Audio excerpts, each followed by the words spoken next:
Assalamualaikum warahmatullahi wabarakatuh. Perkenalkan, saya Muhammad Wahid Iksanuddin Caniago Adlau dari kelompok 5. Di sini kami akan membahas tentang asuhan keperawatan pada klien dengan gangguan sistem imun atau New Emerging Disease. Sebelum kami masuk ke pembahasan, saya akan memperkenalkan kelompok kami terlebih dahulu. Yang pertama ada Diva, kemudian Belinda, ada juga Feni, dan saya sendiri, dan juga ada Mutia. Oke, kita langsung saja ke pembahasan. Yang pertama, SLE atau Systemic Lupus Erythematosus adalah penyakit sistem daya tahan atau penyakit autoimun. Artinya, tubuh pasien lupus membentuk antibodi yang salah arah yang akhirnya merusak organ tubuh sendiri seperti ginjal, hati, sendi, sel darah merah, leukosit atau trombosit, dan juga organ lainnya. Antibodi seharusnya ditujukan untuk melawan bakteri ataupun virus yang masuk ke dalam tubuhnya. Kemudian ada etiologi. Penyakit SLE ini lebih kerap ditemui di kalangan kaum wanita. Ini menunjukkan bahwa hormon yang terdapat pada wanita mempunyai peranan besar. Walaupun bagaimanapun perkaitan antara SLE dan hormon wanita ini saat ini belum ditemukan atau sedang dalam kajian. Kemudian ada patofisiologinya. Patofisiologi penyakit SLE ini pertama adalah adanya satu atau beberapa faktor pemicu yang tepat pada individu yang mempunyai predisposisi genetik akan menghasilkan tenaga pendorong abnormal terhadap sel TCD4+, mengakibatkan hilangnya toleransi sel T terhadap sel antigen.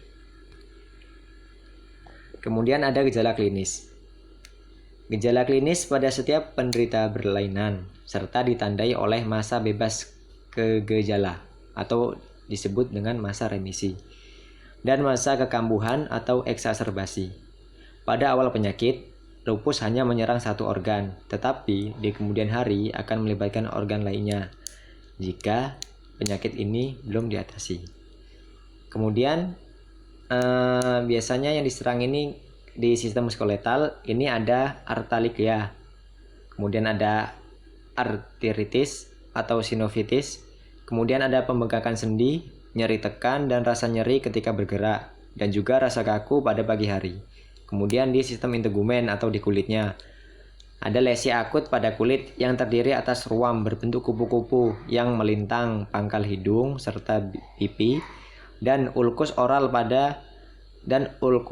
dapat mengenai mukosa pipi atau palatum durum. Kemudian ada sistem kardiak, ini biasanya perikarditis.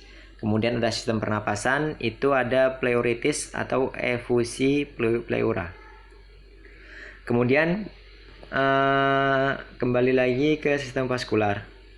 Inflamasi pada arteri terminalis yang menimbulkan lesi papuler, erythematous, dan purpura di ujung kaki, tangan, siku, serta permukaan ekstensor lengan bawah atau sisila telar tangan, dan berlanjut nekrosis. Kemudian ada sistem perkemihan.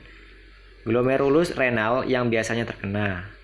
Kemudian sistem saraf, spektrum gangguan sistem saraf pusat sangat luas dan mencakup seluruh bentuk penyakit neurologik seperti terjadi depresi dan psikosis.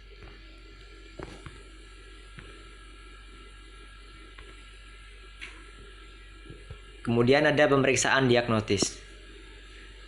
Diagnosis SLE dibuat berdasarkan pada riwayat sakit yang lengkap dan hasil pemeriksaan darah. Gejala yang klasik mencakup demam, keletihan, serta penurunan berat badan.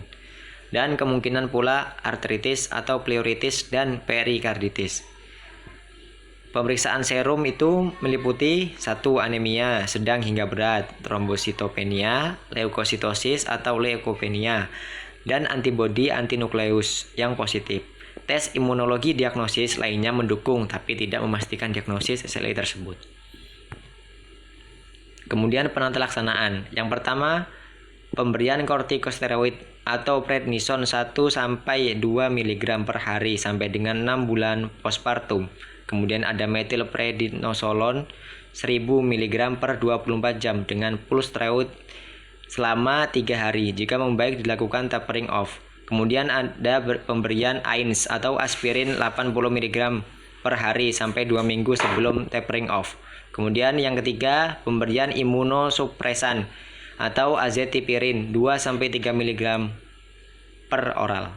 Kemudian yang keempat ada siklofosfamid, diberikan pada kasus yang mengancam jiwa 700-1000 mg luas penumpukan tubuh bersama dengan steroid selama 3 bulan setiap 3 minggu.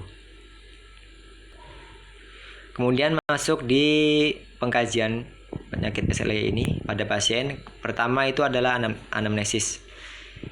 Di sini riwayat kesehatan sekarang ya, anamnesis seperti mudah lelah, lemah, nyeri, demam dan lain-lain. Kemudian dilihat lagi sistem integumennya, kardiovaskular, sistem saraf, sistem renal, sistem pernapasan dan juga sistem muskulotelnya. Kemudian diagnosa keperawatan, uraian masalah keperawatan. Yang pertama bisa mendapatkan 1. Nyeri, 2. Kerusakan integritas kulit, 3. Isolasi sosial, 4. Kerusakan mobilitas fisik, 5. Kelelahan, 6. Perubahan nutrisi, 7. Kurang pengetahuan. Diagnosa keperawatan yang mungkin sering muncul itu biasanya 1. Nyeri berhubungan dengan inflamasi dan kekurangan jaringan. Nomor 2, kerusakan integritas kulit berhubungan dengan proses penyakit. Nomor 3, kurang pengetahuan berdasarkan kurangnya sumber informasi. Kemudian yang nyeri berhubungan dengan inflamasi dan kerusakan jaringan, itu tujuan pemberian intervensinya adalah gangguan nyeri dapat teratasi, perbaikan dalam tingkat kenyamanan. Hasilnya gangguan nyeri dapat teratasi, perbaikan dalam tingkat kenyamanan. Kemudian ada kerusakan integritas kulit. Tujuannya pemeliharaan dan perawatan integritas kulit. Kriteria hasil kulit dapat terpelihara dan terawat dengan baik. Kemudian kurangnya sumber informasi. Yang pertama, tujuannya memberikan informasi tentang penyakit dan prosesnya kepada klien dan keluarga klien, orang terdekat bila tidak ada keluarga. Kemudian kriteria hasilnya, klien dan keluarga ataupun orang terdekat mendapatkan pengetahuan. Terima kasih, mungkin itu saja yang dapat saya sampaikan. Kurang lebihnya saya mohon maaf. Saya akhiri. Wassalamualaikum warahmatullahi wabarakatuh.